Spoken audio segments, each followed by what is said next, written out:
सुनो सुनो सुनो, आपके शहर में आ गया है एनडीटीवी इलेक्शन कार्निवल।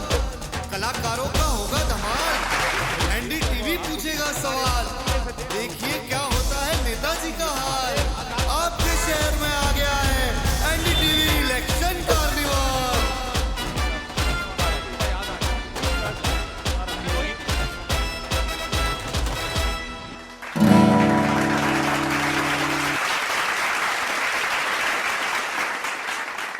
नमस्कार, आपका बहुत स्वागत है एनडीटीवी इलेक्शन कार्निवाल में। एनडीटीवी इलेक्शन कार्निवाल का काफिला 3108 किलोमीटर का सफर तय करने के बाद पहुंच गया है छत्तीसगढ़ की राजधानी रायपुर। और रायपुर के दिल कहे जाने वाले तेलीबांधा में इस वक्त हम मौजूद हैं। हमारे साथ एक खास पैनल भी जुड़ेगा, लेकिन रायपुर के बारे में जान लीजिए कि 1956 में पहले एमपी में, उसके बाद जब छत्तीसगढ़ बना तो 2000 में फिर वो छत्तीसगढ़ की राजधानी बना। हमने शुरुआत की थी इस सफर की दिल्ली से, उसके बाद हम दिल्ली से उत्तराखंड गए, उत्तराखंड से उत्तर प्रदेश के बाद हम राजस्थान आए, हम फिर से उत्तर प्रदेश गए और उसके बाद बिहार झारखंड होते हुए छत्तीसगढ़ में सरगुजा लोकसभा सीट से होते हुए हम पहुंच गए हैं रायपुर। रायपुर राजधानी भी है, दिल भी है और ये बीजेपी का गढ़ भी है। 1996 से लगातार यहीं से सांसद चुने जाते रहे हैं। रमेश बैस ने यहां से 7 बार लगातार जीत दर्ज की थी। फिर सुनील सोनी को मौका मिला, सुनील सोनी भी हमारे साथ रहेंगे मंच पर। और उसके अलावा मैं आपको ये भी बता दूं कि इस बार मुकाबला है बहुत ज्यादा तजुर्बेकार नेता और एक युवा नेता जिनको दिल्ली का भरोसा है, कांग्रेस भरोसा करती है, विकास उपाध्याय बनाम बृजमोहन अग्रवाल का मुकाबला है रायपुर में। तो आज एनडीटीवी इलेक्शन कार्निवाल रायपुर में है और आइए आप कार्यक्रम की शुरुआत करते हैं।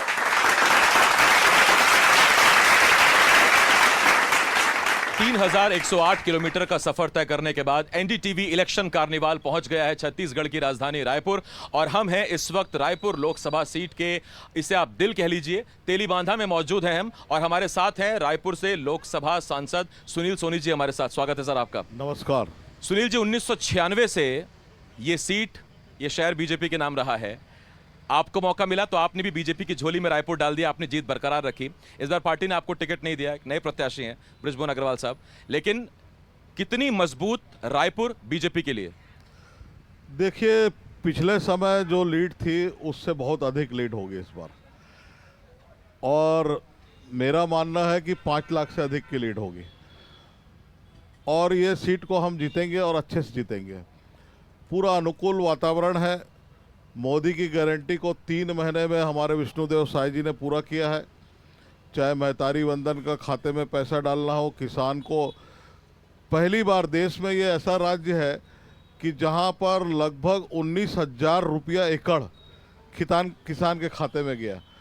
हमने जो 2 साल का बोनस 14, 15, 15, 16 का नहीं दिया था, वो बोनस भी हमने किसान के खाते में डाल दिया। यानी भारतीय जनता पार्टी की कथनी और करनी में अंतर नहीं है। और वही सामने जो विश्वास यात्रा प्रारंभ की, आज प्रधानमंत्री मोदी जी की जो गारंटी है उसको हमने पूरा कर दिया, 3 महीने में पूरा किया। एक अनुकूल वातावरण छत्तीसगढ़ के अंदर में है। रायपुर जीतेंगे हम अच्छी लीड के साथ में, पूरी 11 सीटें जीतेंगे। आपने कहा कि बीजेपी रायपुर में बहुत मजबूत है, तो आपसे मेरा सवाल ये है कि जितने भरोसे के साथ आपको टिकट दिया गया था, आपने वो जीत दर्ज की, तो सुनील सोनी को रिपीट क्यों नहीं किया रायपुर में? देखिए, पार्टी का स्टेज ही होता है। हर आदमी को कहां पर क्या दायित्व देना ये पार्टी सोचती है। इसलिए मैं तो पहले दिन से बृजमोहन जी के साथ लग गया था, उनका चुनाव का संचालन कर रहा हूं। और पार्टी का काम होता है टिकट देना नहीं देना। और जो आपने प्रश्न किया, तो मैंने तो सपने में भी नहीं सोचा था मुझको सांसद की टिकट मिलेगी, और महापौर बनने के बाद में विधायक तक सीमित था, लेकिन सांसद की टिकट मिली। पार्टी ने विश्वास किया, मोदी जी का नाम चला और जनता ने जो है अच्छी लीड के साथ में लगभग 3.5 लाख वोट से जिताया। तो पूर्व सांसद के साथ साथ अब सुनील सोनी की जिम्मेदारी क्या रहेगी आगे? जो पार्टी कहेगी वो करेंगे, कहीं कोई दिक्कत नहीं है। अच्छा, आपके जो 5 साल रहे सर, ये जो आपका कार्यकाल रहा, आपको क्या लगता है ऐसे कौन से वो 2, 3, 4 काम है जिनकी वजह से बृजमोहन अग्रवाल को बतौर भाजपा प्रत्याशी मदद मिलेगी? मैं अभी जब सोच रहा था कि 2 साल कोविड में जाने के बाद में मैंने काम क्या किया, क्योंकि मैं प्रचार पे बहुत ज़्यादा विश्वास नहीं रखता, तो मैं देख रहा था कि इतने काम हुए हैं कि अगर उसको मैं 5 पेज में भी, जब वो हमारा जब बना रहा था पत्र रिपोर्ट बना कार्ड। रहा था, रिपोर्ट कार्ड 5 पेज में भी नहीं आ रहे थे। अब मैं मोटे मोटे तौर पर आपको बता रहा हूं कि ऐसा कोई भी रायपुर लोकसभा का रेलवे स्टेशन नहीं बचेगा जो अमृत भारत में शामिल ना हुआ हो। ऐसा भी कोई भी रेलवे क्रॉसिंग नहीं बचेगा जहां पर अंडरब्रिज फ्लाईओवर नहीं बनेगा। सब जगह मंदिर हसौद में भी काम चालू हो गया, सिलियारी का भी काम चालू हो गया, और रेलवे स्टेशन हमारा भाटापारा का लगभग मैंने पूरा कर दिया, 70% लोकार्पण भी कर दिया है। और रायपुर रेलवे स्टेशन 480 करोड़ रुपया, ये एयरपोर्ट से भी बेहतर होगा। और 119 करोड़ का फ्लाईओवर टाटीबन का अब लोकार्पण की ओर आ गया है। हमने सरोना स्टेशन को एम्स से जोड़ना था, 6वें नंबर का गेट बना के हमने एम्स से जोड़ दिया, उसका भी लोकार्पण कर दिया 2 साल पहले। आयकर ट्रिब्यूनल विथ फंडिंग ले आया, उसका भी लोकार्पण हमारे केंद्रीय मंत्री और राज्य मंत्री दोनों आकर लोकार्पण कर दिए। एम्स के अंदर में क्रिटिकल हॉस्पिटल का हमने भूमि पूजन हमारे स्वास्थ्य मंत्री ने कर दिया। कुष्ठ अनुसंधान केंद्र के अंदर में हमने नया इंफ्रास्ट्रक्चर का पैसा भी आ गया, उसका काम भी चालू सर हो वो गया। 5 पन्नों में पहला पन्ना भी हो गया है या इसमें बाकी है अभी? नहीं, मैं आपको देखिए, अगले 4 पन्ने के लिए फिर मुझे बहुत वक्त लेना पड़ेगा। गिनाऊंगा, आधा घंटा मैं गिना सकता हूँ आपको। ठीक सर, मैं तब तक अगला अब सवाल इसके पूछता हूँ अंदर आपसे। 800 करोड़ रुपया हमने लाया। भाटापारा के अंदर 200 करोड़ की सड़क बन गई है, बाकी काम हमारे स्वीकृत हो गए। तो ये आने वाले समय के अंदर में एक और मेरे से ज़्यादा अनुभवी बृजमोहन अग्रवाल जी हैं, 8 बार विधायक रहे। तो इस लोकसभा के अंदर में ऐसी कोई समस्या नहीं बचेगी कि जो पूरी ना हो। एक अच्छा इंफ्रास्ट्रक्चर हम लोकसभा के अंदर में कायम करेंगे, ग्रामीण प्रवेश भी जो है एक अच्छा वातावरण उसको देंगे, यही मैं विश्वास के साथ में कह जब आपने ट्रांसपोर्ट की बात की सर, तो हम एक दिन पहले ही, कल हम सरगुजा में थे, अंबिकापुर में थे, और अंबिकापुर में वहाँ के लोगों से बात कर रहे थे। वहाँ जितने लोग थे वो कह रहे थे कि रायपुर में भी हमारे सांसद, सरगुजा में भी, तो फिर हमको रायपुर से डेली ट्रेन चाहिए। रायपुर वाले भी कहते हैं अंबिकापुर जाना है तो डेली ट्रेन चाहिए, अंबिकापुर कहते हैं कि हमको रायपुर आना है, डेली ट्रेन चाहिए। ये बात बताते हुए मुझे खुशी हो रही है। मैंने लोकसभा में भी कहा था कि आज़ादी के बाद में पहली बार छत्तीसगढ़ को 6000 करोड़ रुपया प्रधानमंत्री जी ने रेल इंफ्रास्ट्रक्चर जो है रेल के लिए दिया। और आज जब हमारे पटरियां सुधर रही है, अब 80-90 की स्पीड वाला नहीं है, अब वो 140-160 की स्पीड के अंदर में जो है, अब जैसा वंदे भारत ट्रेन एक चालू हुई है, इस छत्तीसगढ़ को आने वाले समय में और फास्ट ट्रेनें मिलेगी, लोकल ट्रेनें और बढ़ेगी। और जो थोड़ा बहुत व्यवधान हुआ, हम भी दुखी हैं उससे। मैंने कई बार अपनी नाराज़गी भी व्यक्त किया, लेकिन जब काम चलता है, कोई विकास होता है, तो स्वाभाविक तौर पे थोड़ी तकलीफ होती है, और उस तकलीफ को हमने लगभग झेल लिया है। आने वाला जो समय है वो छत्तीसगढ़ के लिए रेल मार्ग के लिए अच्छा होगा। हम बस्तर जो छूटा हुआ था हमारा रेल मार्ग, उसका भी हम काम चालू हो गया है। तो अब बस्तर से लेके सरगुजा तक के अब रेल का जो जाल बिछ रहा है, उसके अंदर में छत्तीसगढ़ वासियों को बड़ी सुविधा मिलने वाली है। एजुकेशन सेक्टर के अंदर में 15,000 आज़ादी के बाद में पहली बार बजट के अंदर में, पिछले बजट के अंदर में रखा कि 1500 मॉडल स्कूल इस देश के अंदर में बने, और 211 स्कूल का अभी धर्मेंद्र प्रधान जी आके जो है उसका शुरुआत भी कर दी है। तो रायपुर लोकसभा के अंदर भी मैं समझता हूँ कि आने वाले समय में हर विधानसभा में 5-6 मॉडल स्कूलें बन जाएगी।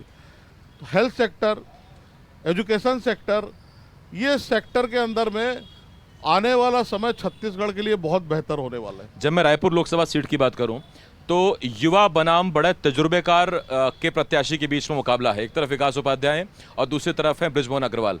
अब मैं सीधा आपसे ये पूछ रहा हूं कि एक यूथ को चुने रायपुर की जनता, या एक बिल्कुल परिपक्व नेता, 8 बार के विधायक? अनुभवी नेता को जनता चुनेगी कि जो हमारे लिए कुछ कर सके।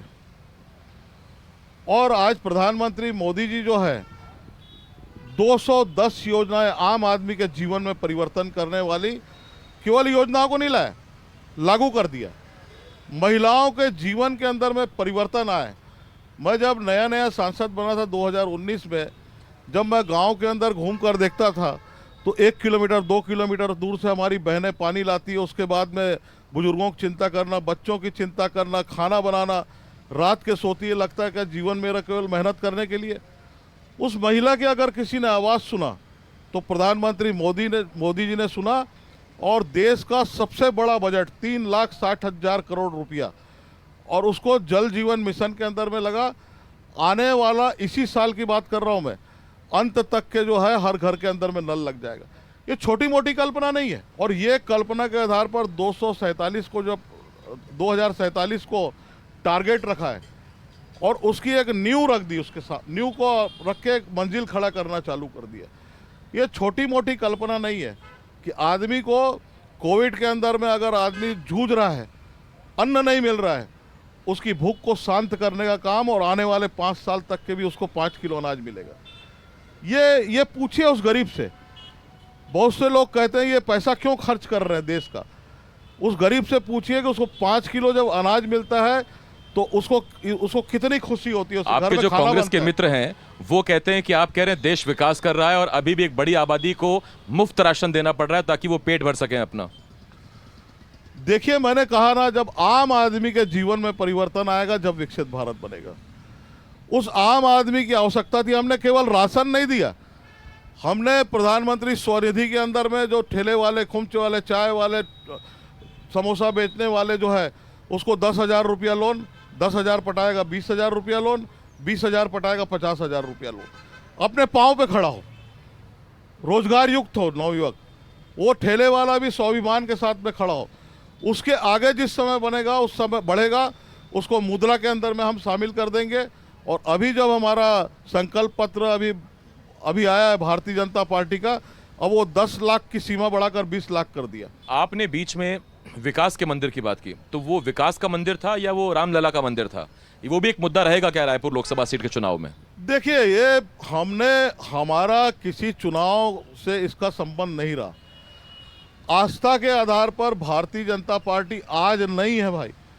हम तो एक लंबे कालखंड से हम कह रहे हैं रामलला आएंगे, मंदिर वहीं बनाएंगे, और वो संकल्प को पूरा किया। एक आखिरी सवाल सर, रायपुर की जनता यहाँ के मुद्दों को देकर वोट करेगी या वो इजराइल, फिलिस्तीन, यूक्रेन, रशिया, पाकिस्तान उस पर वोट करेगी? राम मंदिर भी उसमें शामिल है। फिर देखिए, मोदी जी के नाम पर वोट करेगी, उसके अंदर सारी चीज़ें समाहित हो जाती है। और हम एक विश्वास के आधार पर है कि सबका साथ, सबका विकास, सबका विश्वास और सबका प्रयास। सांसद जी, बहुत धन्यवाद करता हूं मैं आपका। आप एनडीटीवी इलेक्शन कार्निवाल में आए, आपने वक्त दिया, आप यहां हमारे साथ आए, बहुत बहुत धन्यवाद आपका। बहुत बहुत धन्यवाद।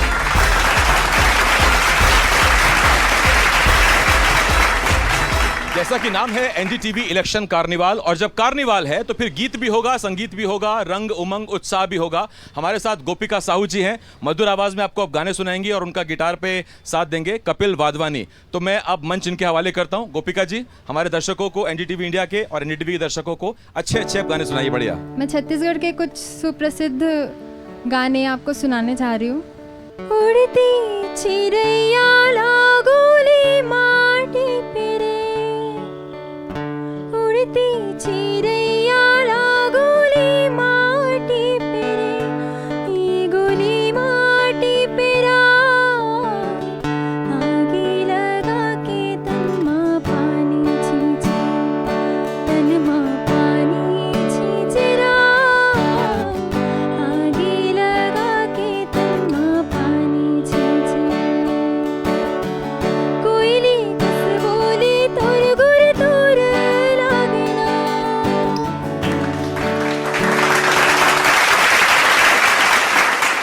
मोर गाँव के,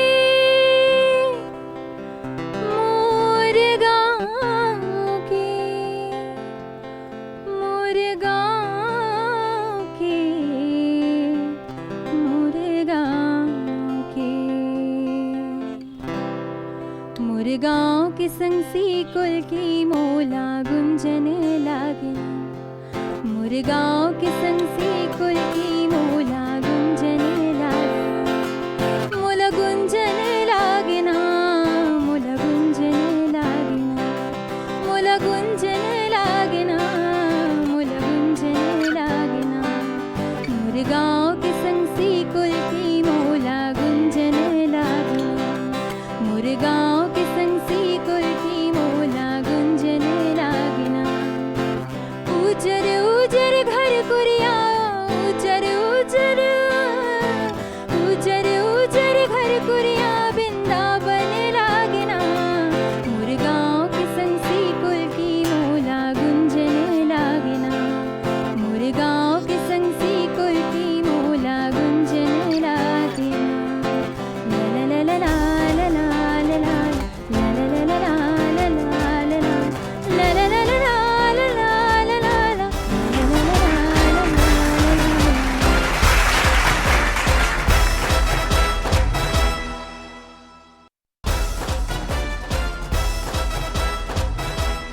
चलिए पैनल की शुरुआत करते हैं। हमारे साथ तीन खास मेहमान हैं और नाम है एनडीटीवी इलेक्शन कार्निवाल। तो जब कार्निवाल है तो इसमें रंग है, उमंग है, उत्साह है, जोश है, और जब रंग की बात हो रही है तो फिर गीत संगीत की बात भी होगी। बॉलीवुड स्टार हमारे साथ हैं अनुज शर्मा जी।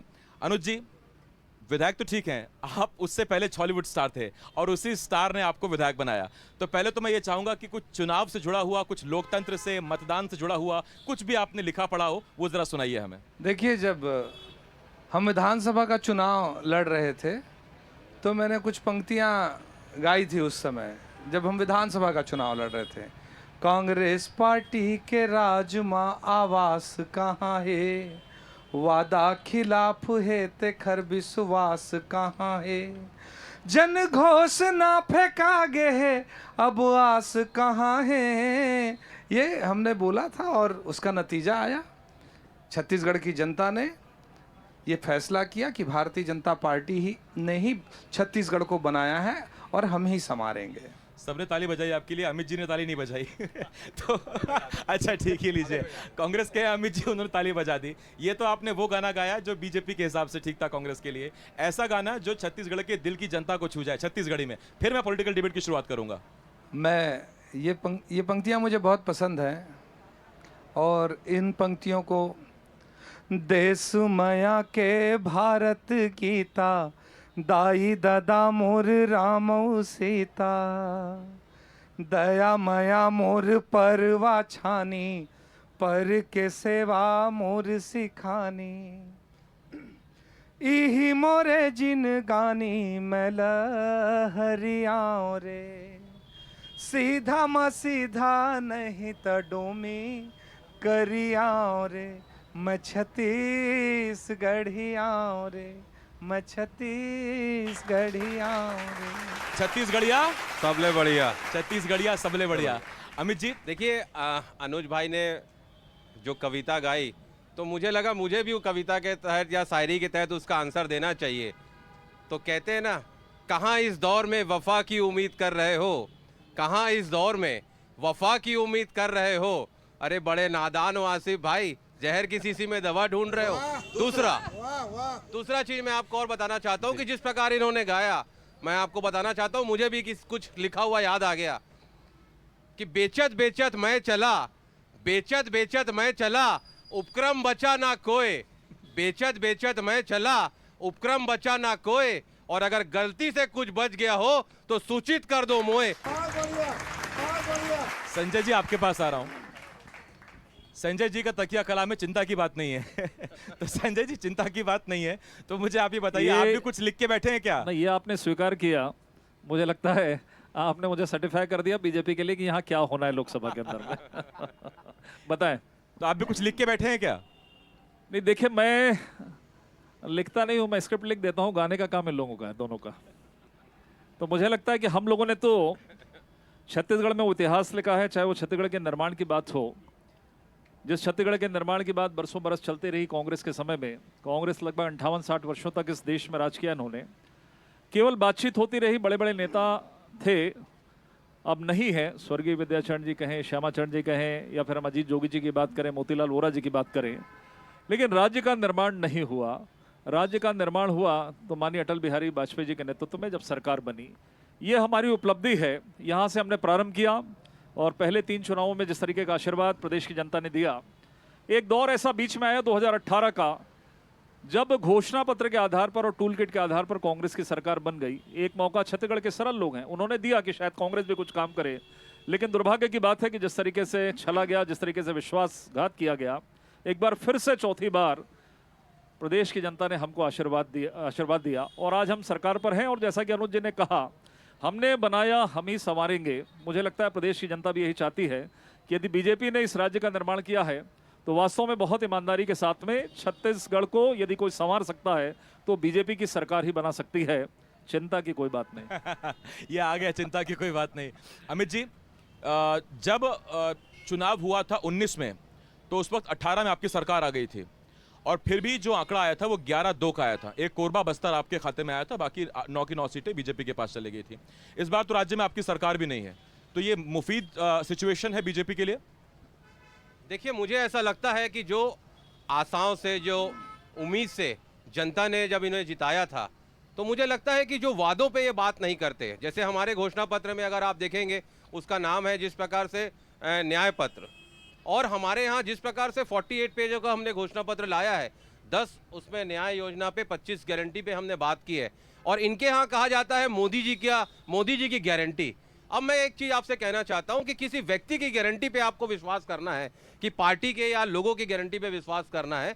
और सबसे अहम बात जो ये बार बार कहते हैं कि मोदी जी की गारंटी पे हम चुनाव लड़ने आए हैं, साहब ये मैं दो चीज़ पे पाऊंगा आसिफ जी। ये पहला बात कहते हैं भ्रष्टाचार, ये बात बस करते थे, लेकिन जिन जिन का नाम आदरणीय प्रधानमंत्री जी ने लिया, चाहे भोपाल की सभा में कि 70,000 करोड़ का घोटाला करने वाले महाराष्ट्र में है, बकायदा नाम उन्होंने कोट किया था अजीत पवार जी का, और 3 बार उनको डिप्टी सीएम, 3 दिन के बाद उनके साथ उनको सरकार बनाते हैं और डिप्टी सीएम बना देते हैं।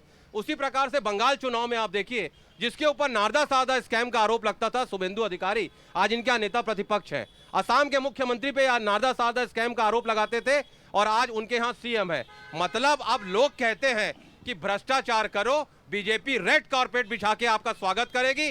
और अब लोग कहते हैं कि जिस प्रकार से बीजेपी स्वागत करती है, तो जितने भी भ्रष्टाचारी देश में है वो बीजेपी में जाते हैं, मिस्टर क्लीन हो जाते हैं। तो इसलिए अब लोग कहते हैं मोदी जी की गारंटी का मतलब है भ्रष्टाचारियों की सुरक्षा की गारंटी। ठीक, अनुज जी, ये कांग्रेस वाले हमेशा इस बात को कहते हैं कि बड़ी से बड़ी और बढ़िया से बढ़िया ब्रांडेड मशीन भी उतनी सफाई नहीं करती जितनी बीजेपी की वॉशिंग मशीन सफाई करती है। देखिए, कांग्रेस ने क्या किया, 15 साल हमारी यहाँ सरकार रही और लोगों को ठगने का प्रयास करने का काम तो कांग्रेस करती है। जब 15 साल सरकार रही तो इनको लगा कि छत्तीसगढ़िया लोगों को हम कैसे ठगें। तो जैसे कोई छोटा बच्चा होता है ना, तो किसी चीज़ के लिए जिद करता है तो हम लोग क्या बोलते हैं, देखो चंदा मामा की तरफ बच्चा देखता है और उस खिलौने को हम छुपा लेते हैं। यही काम कांग्रेस ने किया पिछले चुनाव में। उन्होंने कहा उधर देखो धान, सब धान की तरफ देखने लगे, इधर कोयले का घोटाला, शराब का घोटाला, गोबर का घोटाला, गौठान का घोटाला, चावल का घोटाला, पीएससी का घोटाला, घोटाले पे घोटाला, महादेव सट्टा ऐप का घोटाला। सवाल ये था सर कि जब इनसे बात करेंगे उनसे बात करेंगे तो जब वहां के आते हैं तो कुछ वो छन्नी फिल्टर रहता है या बस आ जाओ स्वागत है? देखिए, मोदी जी ने कहा है आने वाला 5 साल भ्रष्टाचार से भारत को मुक्त करने वाला 5 साल होगा। दोषी कोई भी हो, अगर वो किसी स्कैम में है तो उसके ऊपर कार्रवाई होगी और वो हमने किया है। संजय जी, हम जहां बैठे हैं रायपुर में, ये बीजेपी का गढ़ रही है सीट। कांग्रेस ने प्रत्याशी बदल के देखे, रणनीति बदल के देखी, लेकिन कांग्रेस रायपुर जीत नहीं पाई। इस बार ये कितना मुश्किल या कितना आसान बीजेपी के लिए? देखिए, रायपुर लोकसभा का इतिहास जैसा आपने बताया कि ये बीजेपी का गढ़ है और निश्चित तौर पर हम इस 2024 के लोकसभा चुनाव को भी पिछले जो वोटों का अंतर था उसका लगभग दुगना, जो हमने आकलन किया, जो हमने लक्ष्य तय किया है, लगभग दुगने वोटों से हम जीतेंगे। तो अमित जी, विकास तैयार थे, वो बेहतर विकल्प थे, रणनीति का हिस्सा था या मजबूरी? सबसे पहले तो मैं आपको ये कहना चाहूंगा कि अचानक बीजेपी के नेता कहीं ज्योतिष तो नहीं हो गए। भाजपा से ज्यादा इन्हें कांग्रेस की स्थिति पता रहती है। ये कहते हैं हमारे यहाँ के कैंडिडेट लड़ना नहीं चाहते थे।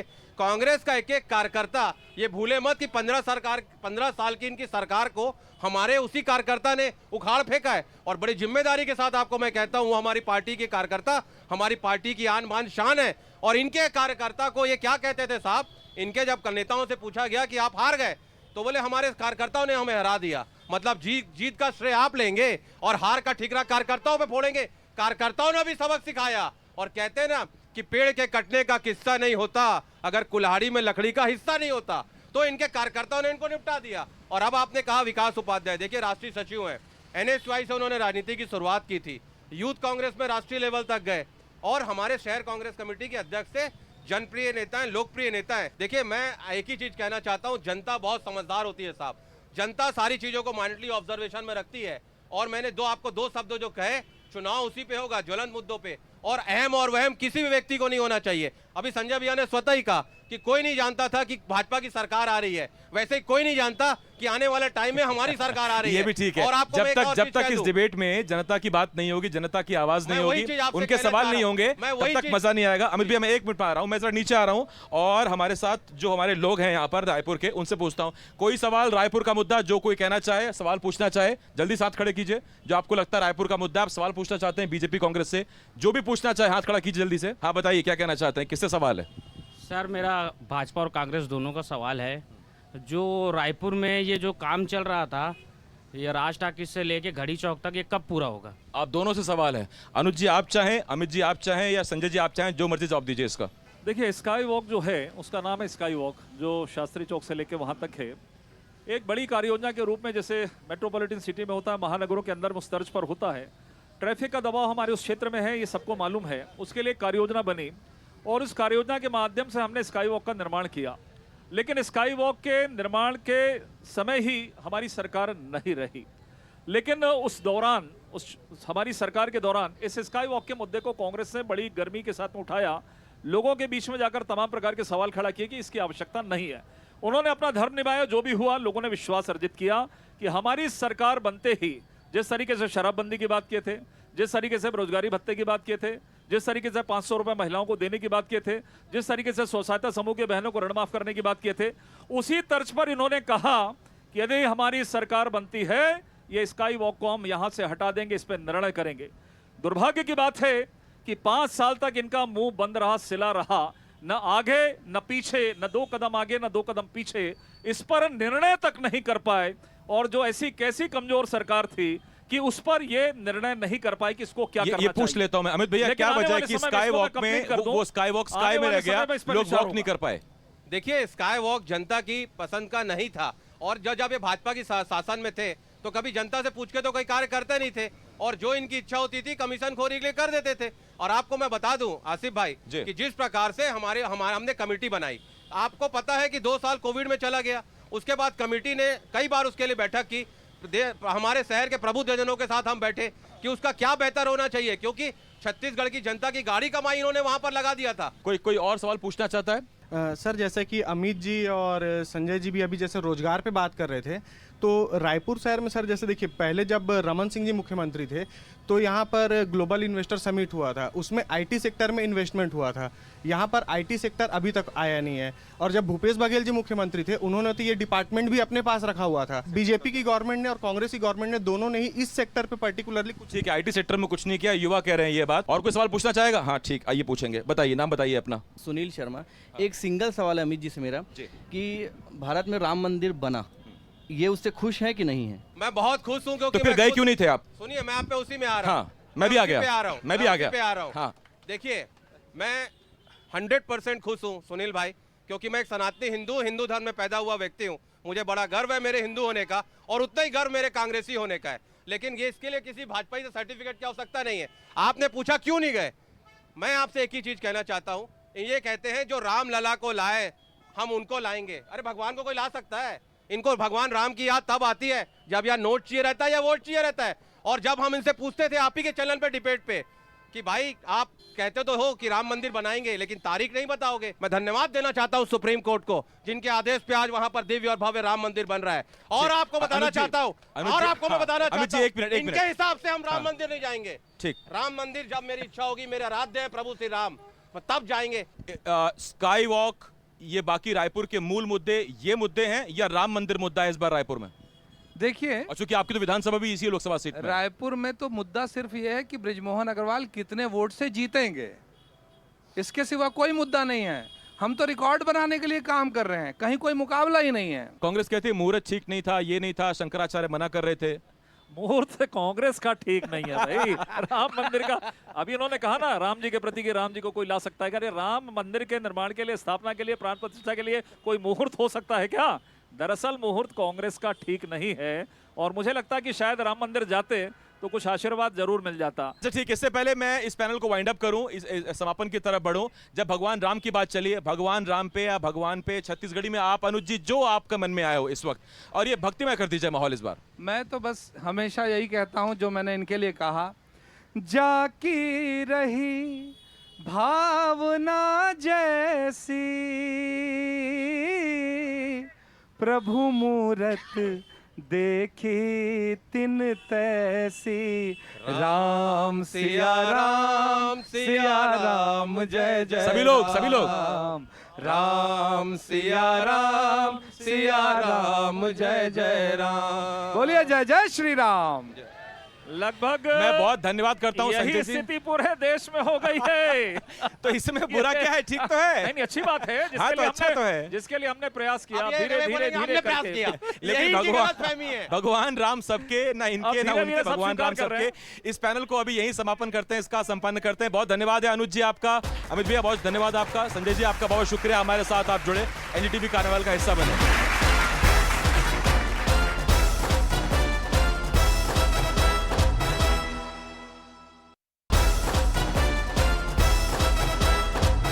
गुरचरण सिंह होरा साहब इस वक्त हमारे साथ हैं, उनसे जरा बात करते हैं। हम रायपुर आए हैं, मोर रायपुर। क्या खास है रायपुर में जो आपको कहीं और नजर नहीं आता? देखिए, रायपुर में राजधानी जो है ये हमारी देश की सर्वोत्तम राजधानी से एक है। यहाँ पे जो डेवलपमेंट्स हुए हैं पिछले 15-20 सालों में, मैं ये दावे के साथ कह सकता हूँ कि 4 मेट्रो सिटी के बाद यदि किसी सिटी का नाम आता है तो रायपुर राजधानी का आता है। रायपुर विकास कर रहा है आपकी सोच से, उस रफ्तार से? बहुत ज़्यादा विकास कर रहा है, क्योंकि 2000 में इसकी स्थापना हुई, आज 23 साल हो गए। तो निरंतर जो रायपुर का स्वरूप लोगों ने पुराना देखा होगा, उनसे आप पूछेंगे आज और पुराने समय में बहुत ज़्यादा विकास के काम हुए। ऐसी कोई 2 चीज़ें जो आप अपने रायपुर में चाहते हैं? मैं थोड़ा इंटरनेशनल एयरपोर्ट की तरफ जाना चाहूँगा, इंटरनेशनल एयरपोर्ट हो जाए, और बाकी जो है ये यहाँ पे जो व्यवस्थाएं हैं वो तो बहुत सुचारू रूप से चल रही हैं। स्पोर्ट्स का हब जो है वो कम है, हम जब स्पोर्ट्स में काम होना चाहिए, क्योंकि हमारा स्पोर्ट्स बहुत डेवलप नहीं कर पाया और हम कोई पदक बहुत ज़्यादा नहीं ला पाए, तो उसमें काम होना चाहिए। बहुत धन्यवाद आपका। Thank you.